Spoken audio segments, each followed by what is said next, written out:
نارت حتى عنان السماء والصلاة والسلام على أفضل الأصفياء وأتقى الأتقياء سيدنا وحبيبنا محمد خاتم الأنبياء وعلى آله العلماء الأوفياء وصحابته الكرماء النجباء وسائر الأولياء أما بعد.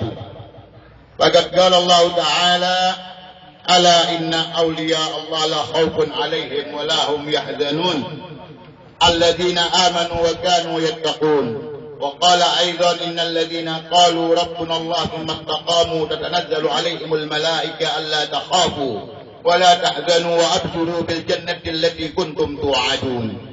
وقال رسول الله صلى الله عليه وسلم: يا أيها الناس إنما العلم بالتعلم والفقه بالتفقه ومن يرد الله به خيرا يفقهه في الدين وإنما يخشى الله من عباده العلماء. رواه الطبراني والنسائي.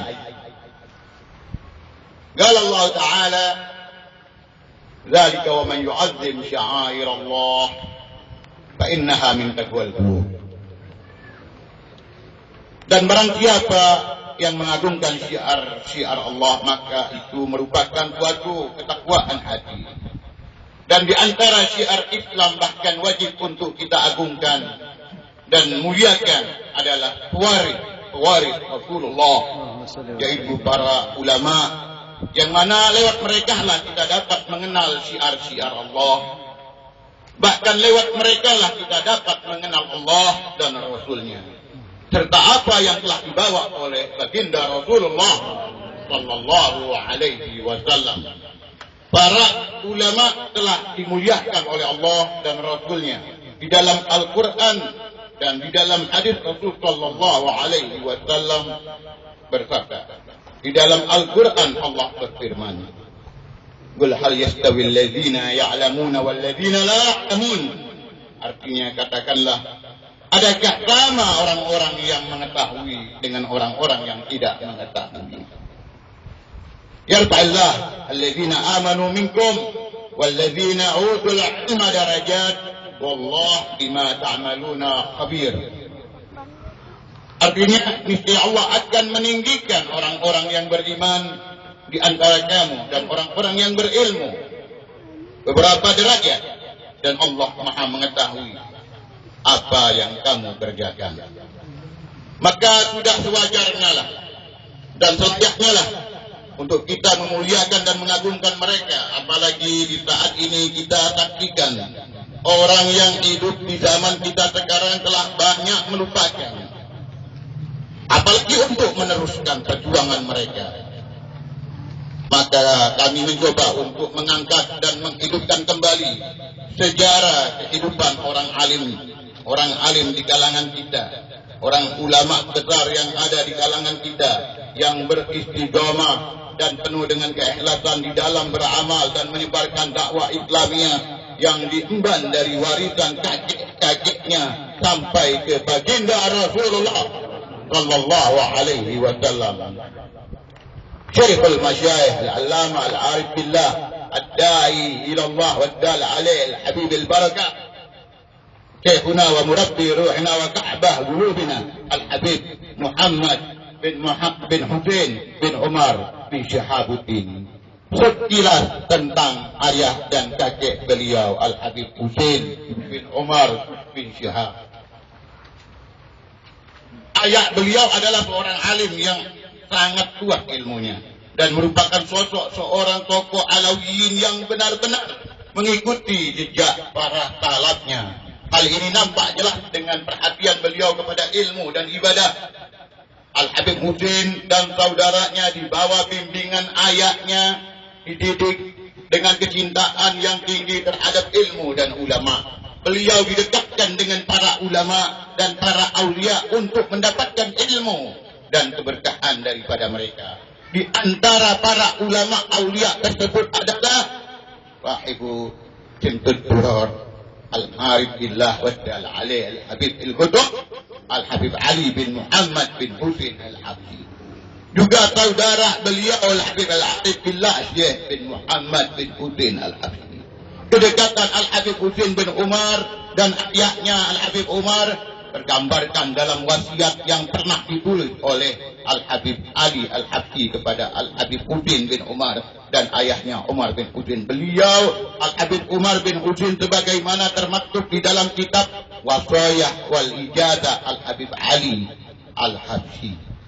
Dan juga didekatkan,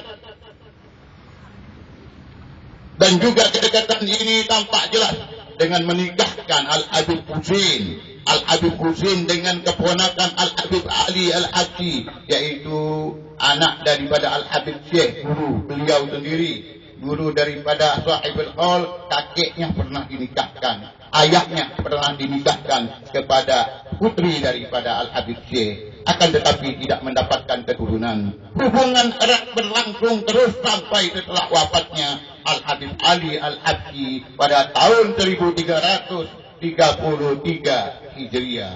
Al-Habib Husin terus melanjutkan hubungan dengan Al-Habib Syekh, yang terlihat seringnya Al-Habib Syekh mengunjungi bahkan menginap di rumah Al-Habib Husin bin Syihabuddin di Bogor setiap beliau berkunjung di Indonesia. Kedekatan inilah yang menjadi kesempatan bagi Sahibul Manaqib Al-Habib Syekhuna Al-Habib Muhammad bin Husin bin Syihab untuk menimba mutiara ilmu dan keberkahan dari Al-Habib Syekh bin Muhammad bin Husin Al-Habsyi dan para habaib lainnya. Al-Habib Husin sering sekali pulang pergi dari Bogor dan Palembang karena beliau memiliki istri dan anak di Palembang. Wafatnya Al-Habib Husin diinformasikan yang kami dapatkan, beliau wafat di Bogor, di desa Cipinang. Manaqib Al-Habib Al-Alama Al-Arif Billah Al-Habib Muhammad bin Husin bin Umar bin Syihabuddin, kelahiran beliau Sahibul Manaqib adalah merupakan salah satu aulia atau ulama yang keberadaannya dan kebesarannya telah dikabarkan sebelum ia dilahirkan. Sebelum ia terlahirkan di dunia, hal ini tidak banyak terjadi pada salaf-salafnya. Seperti Al-Imam Al-Habib Ahmad Syihabuddin Al-Akbar, Syekh Al-Qutub Al-Habib Ali bin Abu Bakar As-Sakran, dan juga ayahnya Al-Imam Al-Qutub Al-Habib Abu Bakar As-Sakran, begitu juga Al-Habib Imam Al-Ashraf Al-Habib Abdurrahman Al-Sajjab, dan terus ke atas seperti Sayyidina Al-Imam Muhammad Al-Baqir, Sayyidina Al-Imam Ali bin Ali Zainal Abidin, bahkan Jaduna Al-A'zam sallallahu alaihi wasallam, Sayyidul Anbiya wal Awliya Rasulullah sallallahu alaihi wasallam, telah dikabarkan kedatangannya juga keagungannya dari setiap nabi-nabi sebelumnya. Bisyarah itu adalah datang dari Imam Al-Qutub Al-Habib Ali bin Muhammad Al-Habsyi dan saudara beliau Al-Habib Syekh bin Muhammad Al-Habsyi. Tak kala Al-Habib Husin hendak pulang ke Palembang, Al-Habib Ali telah memberikan bisyarah bahawa beliau akan mendapatkan seorang anak laki-laki.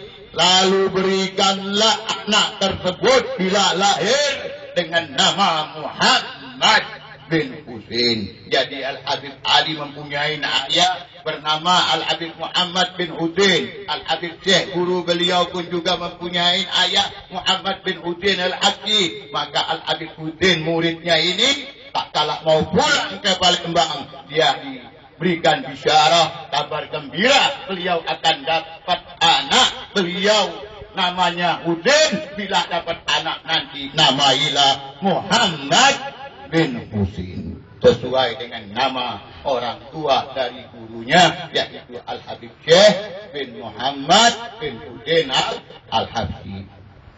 Hadirin, nama ya Al-Habib Ali Al-Habib Muhammad bin Husin Al-Habsyi. Lalu Al-Habib Syekh pun berkata, setelah itu kirimkanlah anak itu bila dia besar ke Hadramut.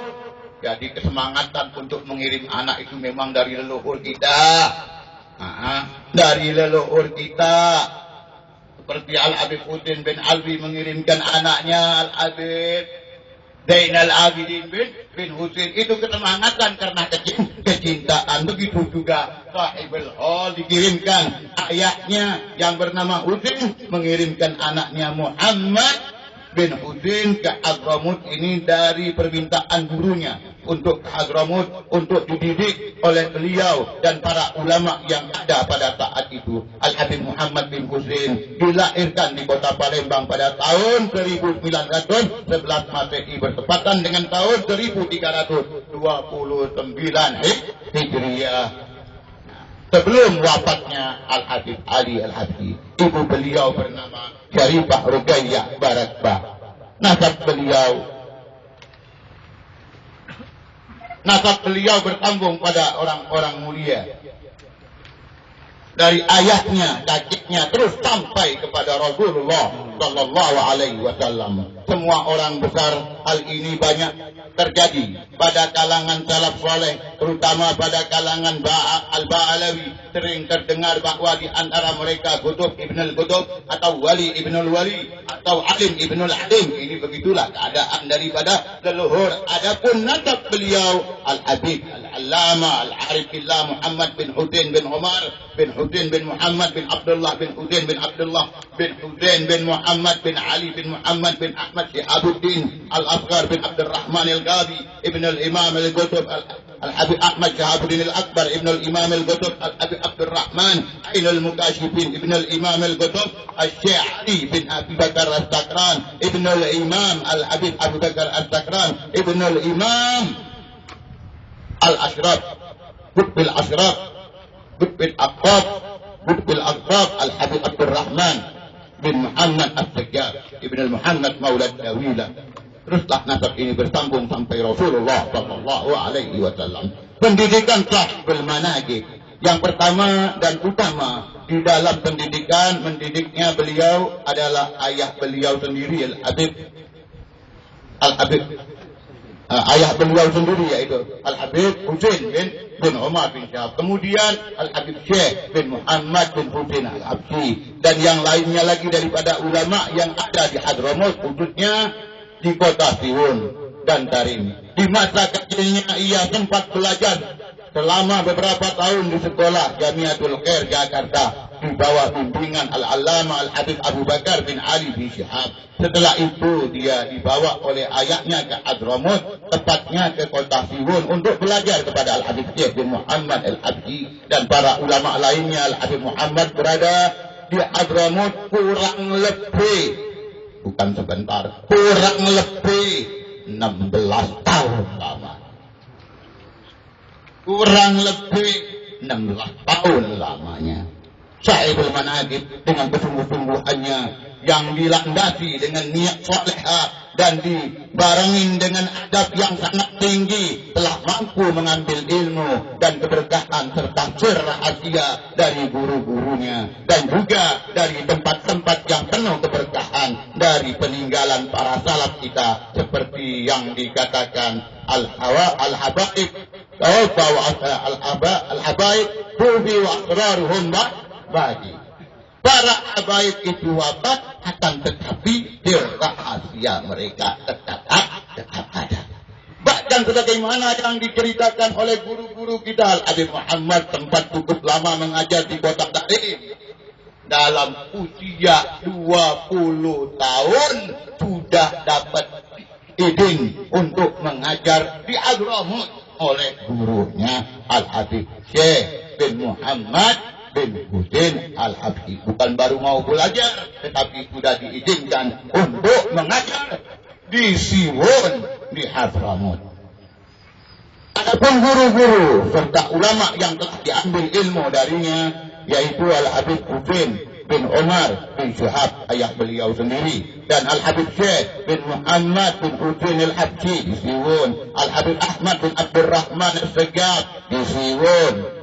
Kemudian juga kepada Al-Habib Abdullah bin Umar Asy-Syatiri, orang tua daripada Al-Habib Hasan Asy-Syatiri wal Habib Salim Asy-Syatiri. Begitu juga beliau sempat belajar dengan Al-Habib Abdul Bari bin Syekh Al-Idrus, dan juga telah belajar kepada Al-Habib Abu Bakar bin Ali bin Syihab, dan banyak lagi daripada orang-orang mulia yang telah diambil ilmu oleh beliau.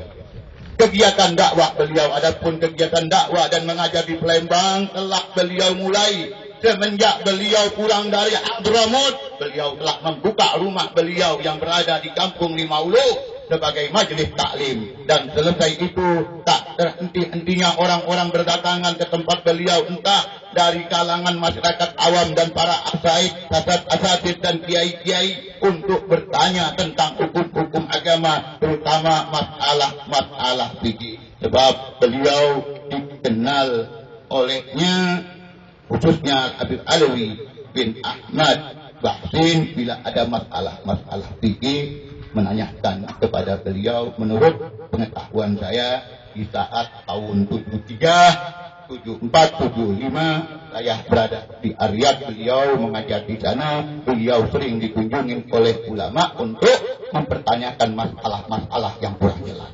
Selain membuka majelis di rumah beliau, semasa hidupnya Sahibul Manaqib juga pernah mengajar di Madrasah Al-Ihsan 10 Ilir. Banyak yang belajar dengan beliau, di antaranya Al-Habib Al-Ustaz Muhammad bin Hamid bin Syekh Abi Bakar bin Salim. Juga mengajar di Adabiyah. Di Adabiyah ini juga cukup lama beliau mengajar. Di antara muridnya juga, menurut cerita orang tua saya sendiri, ibu saya sendiri, ya, adalah salah satu pada murid beliau yang ada di hadapan kita juga, yaitu Al-Habib Ahmad bin Idrus bin Syahab. Ini adalah salah satu daripada murid yang ada di Adabiyah.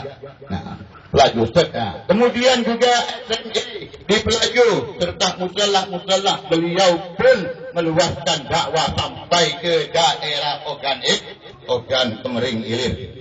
Pada tahun 1973 Masehi, setelah dibuka Ponpes Riyadh oleh Al-Habib Al-Barakah, salah satu daripada keluaran Ribat Siwun, murid daripada Al-Habib Ali bin Muhammad Al-Habsyi, yaitu Al-Habib Al-Barakah Al-Habib Abdurrahman bin Abdullah Al-Habsyi. Beliau diminta karena yang meminta ini mengetahui keadaan Habib Muhammad Al-Habib yang banyak menimba ilmu di Hadramut, diminta oleh Al-Habib Abdurrahman untuk mengajar di Riyadh, untuk membantu dan memberikan pengalaman-pengalamannya yang ada kepada cucu beliau Al-Habib Ahmad bin Abdullah Al-Habsyi. Beliau diminta untuk menjadi guru utama di Ponpes tersebut. Maka permintaan tersebut disambut dengan penuh keikhlasan, dan beliau pun semenjak itu bermukim di rumah besar yang saat itu dijadikan Ponpes Riyadh selama lebih kurang 3 tahun. Beliau mengabdikan dirinya di Ponpes Riyadh dengan penuh semangat dan keikhlasan sampai akhir hayatnya. Selain mengajar dan mendidik santri Riyadh, beliau juga membuka roha Jumat sore yang beliau bersama dengan yang lain-lain daripada al-habaib, Jumat sore untuk umum yang banyak dihadiri oleh banyak habaib masyarakat umum. Di antara mereka yang nampak selalu senantiasa hadir bersama beliau, di antaranya Al-Habib Abdurrahman Al-Habsyi bin Abdullah, kakek daripada guru kita Al-Habib Ahmad Al-Habsyi, pun ikut hadir. Al-Habib Al-Barakah Al-Habib Abdurrahman bin Alwi bin Syekh Sejab, atau yang kita lebih kenal dengan Wa'abah, anak beliau ada di sini. Itu yang aktif pada saat itu menghadiri pengajian Al-Habib Muhammad bin Husain bin Syahab dan Al-Habib Alwi bin Ahmad Bahsin. Dan juga saya ingat pada saat itu juga Al-Habib Zainal Abidin dan juga Al-Habib Ahmad bin Zain bin Syahab, rombongan dari Sungai Bayan ke Riyadh untuk menghadiri majlis Jumat itu. Wal Habib Muhammad Maula Hela dan Al-Habib Ahmad bin Abdurrahman Al-bin Hamid atau Habib Amin, wal Habib Omar bin Abdurrahman Al-Habsyi, wal Habib Syauqi, putra daripada Al-Habib Abdurrahman Al-Habsyi. Dan banyak lagi daripada yang tak dapat kami sebutkan satu persatu. Murid-murid beliau banyak sekali. Murid beliau tertentulah sangat banyak dikarenakan begitu banyak tempat beliau mengajar, dan juga orang-orang yang berdatangan ke tempat beliau. Di antara mereka yang mendapatkan ilmu pendidikan, yaitu orang-orang yang tidak asing keilmuannya di kalangan kita, yaitu Al-Habib Al-Arif Billah Al-Habib Abdullah bin Uthman Al-Madihi, atau yang kita kenal dengan Habib Ubud, dan juga Al-Habib Al-Arif Billah Al-Habib Muhammad bin Hamid bin Syahab Bakar, wal Habib Al-Arif Billah Al-Habib Umar bin Ahmad bin Syahab, wal Habib Al-Arif Billah Al-Habib Muhammad bin Abdullah Al-Habsyi, atau kita kenal dengan Ustaz Makji.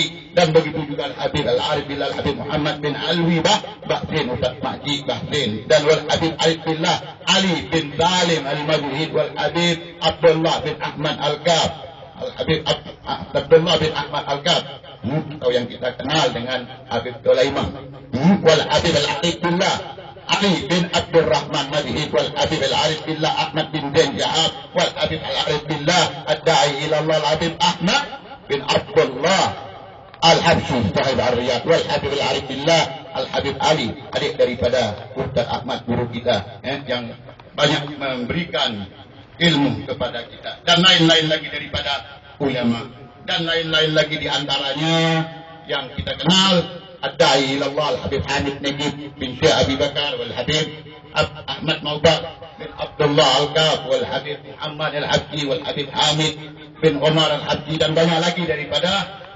habaib atau ulama-ulama yang sekarang terjun di dunia dakwah, itu murid-murid beliau. Selain kemanfaatan ilmu dan pendidikan, beliau pun juga banyak membantu orang-orang yang dalam kesusahan, entah dengan pengobatan orang yang sakit, mengusir jin yang mengganggu mereka, juga membantu mendapatkan barang-barang yang hilang daripada mereka. Kepribadian beliau, sifat beliau yang sangat menonjol pada diri beliau, sangat banyak diantaranya istiqomah. Adzan.